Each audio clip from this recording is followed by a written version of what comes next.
Masih di surat Shad ayat 57 dan 58. Hadza falyadhuquhu hamimu wa ghassaq wa akharu min syaklihi azwaj.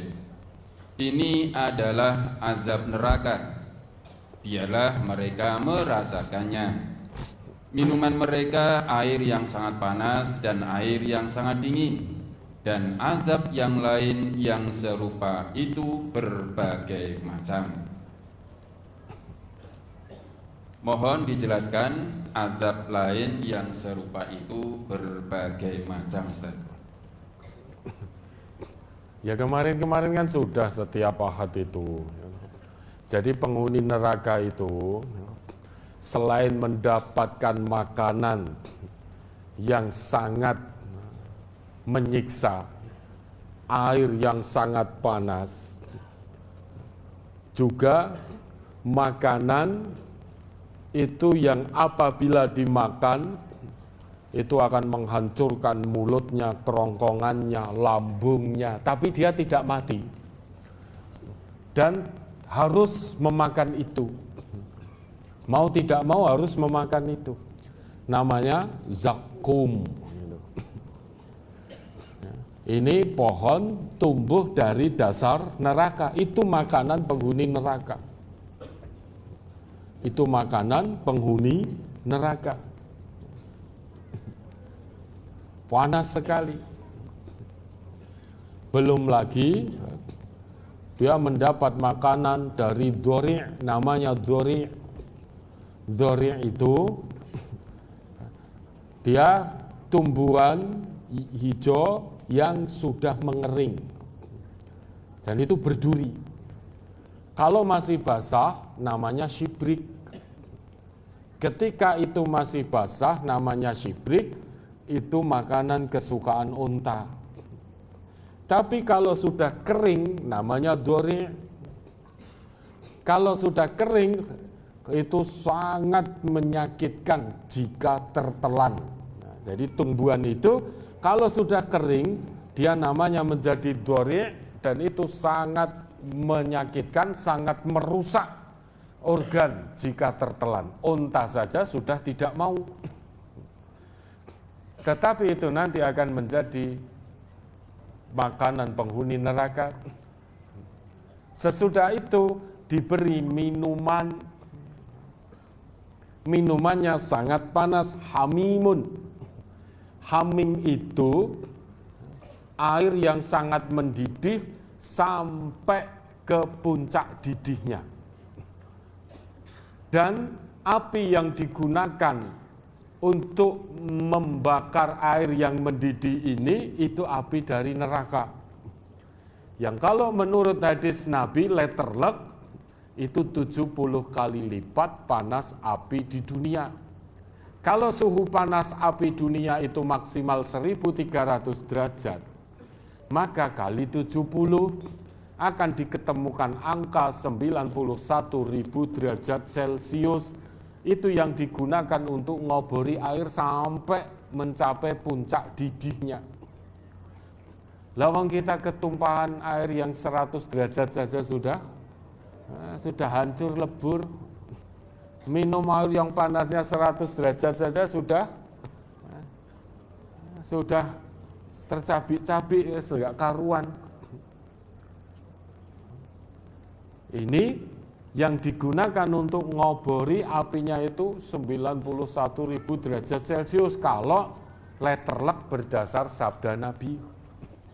Maka hamim di situ air yang sangat panas diobori dengan api dari neraka sampai mencapai puncak didihnya. Ghosak itu air yang sangat dingin. Artinya ghosak itu nanah yang sangat dingin. Nanah yang keluar dari tubuh penghuni neraka. Dan itu sangat dingin. Alah rapopo ngombe anyep, kata siapa? Coba jenengan di dunia ini saja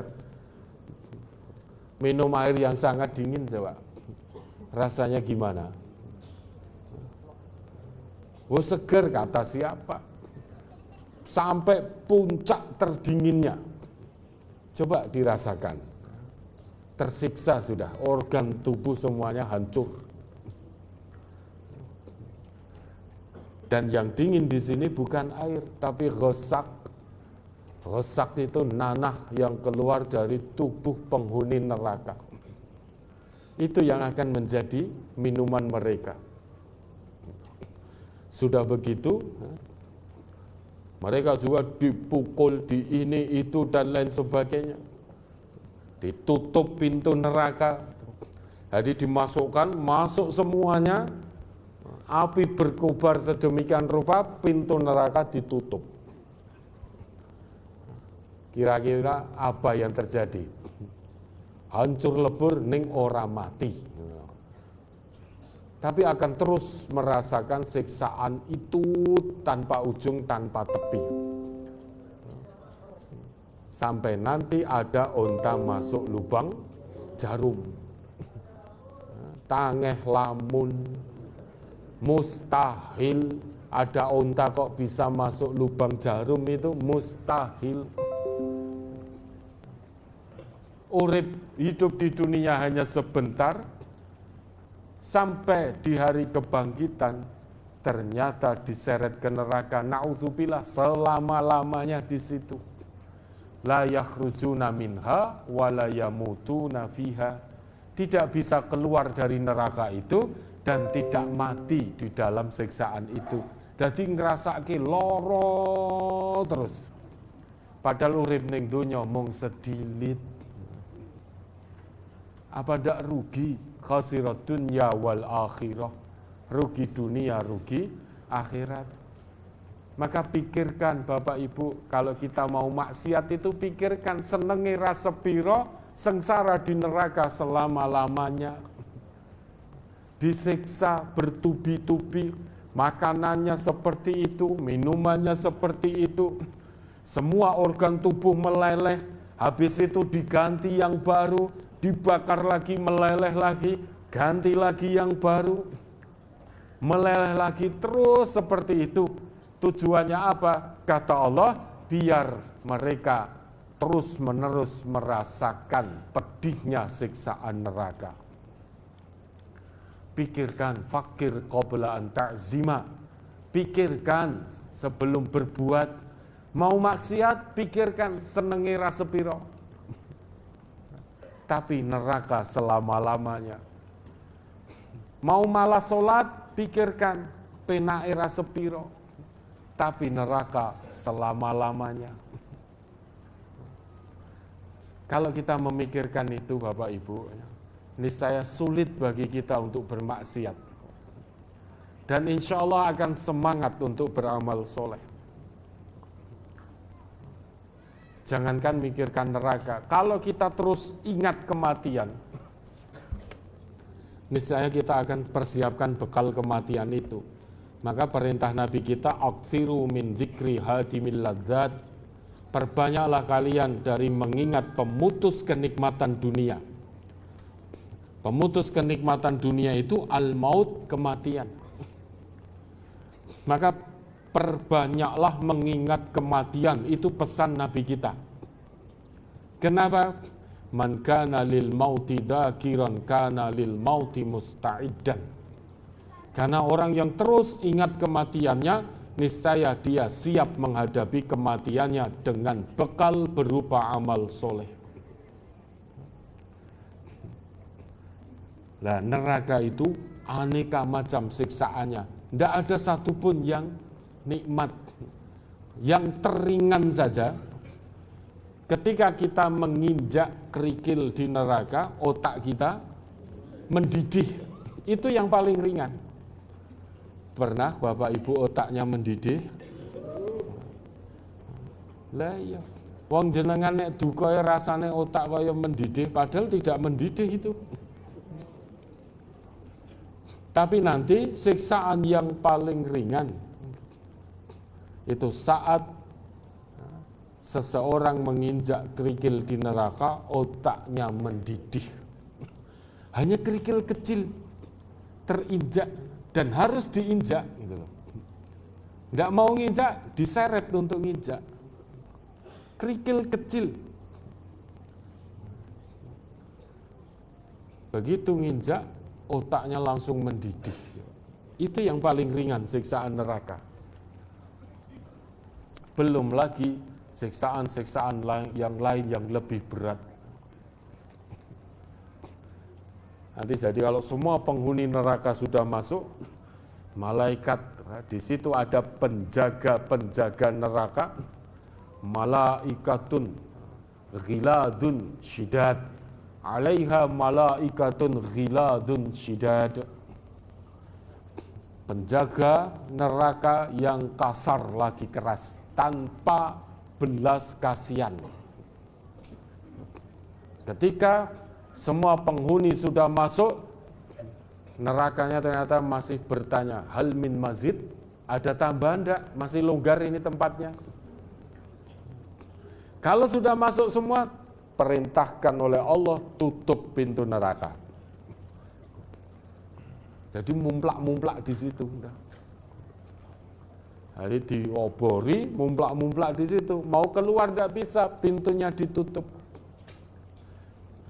Tapi bagi penghuni surga, begitu semua penghuninya masuk, pintunya tetap dalam keadaan terbuka. Gitu? Mufattahatan lahumul abwab, pintunya terbuka. Ketika mau masuk, Allah perintahkan buka pintu surga itu. Hamba-hambaku akan memasukinya. Begitu pintu surga terbuka, maka semua penghuni surga masuk dan pintu surga terus terbuka. Itu menandakan tempat itu aman, tempat itu nyaman, penghuninya bebas, mau kemana-mana bebas, menikmati semua hidangan, semua suasana, semua kenikmatan yang ada di surga yang tidak pernah ditemukan di dunia. Tapi penghuni neraka, dia menjerit, mengaduh, menangis, merintih, kesakitan, pintu neraka tertutup dan dijaga oleh malaikat-malaikat yang kasar lagi keras, tidak punya belas kasihan. Maka mari kita pikirkan sebelum kita berbuat. Mari kita berpikir sebelum bermaksiat. Mari kita berpikir sebelum menuruti hawa nafsu. Hidup di dunia hanya sebentar, sebentar lagi pasti kita tinggalkan dunia ini. Karena dunia ini hanya tempat untuk kita meninggal. Tempat tinggal kita yang abadi itu kampung akhirat. Maka begitu kita sudah meninggal di dunia, selesai permainan dunia kita. Untuk kemudian melangkah menuju kehidupan perjalanan yang sangat panjang tanpa tepi. Kita perjalanan mudik ke kampung yang abadi, yaitu kampung akhirat. Semua manusia akan kembali ke kampung itu, kampung akhirat. Di kampung akhirat hanya ada surga dan neraka, silahkan dipilih. Mau kembali mudik nanti, istirahatnya di surga atau di neraka. Dipilih dan diusahakan sejak kita hidup di dunia ini. Ya, ada lagi?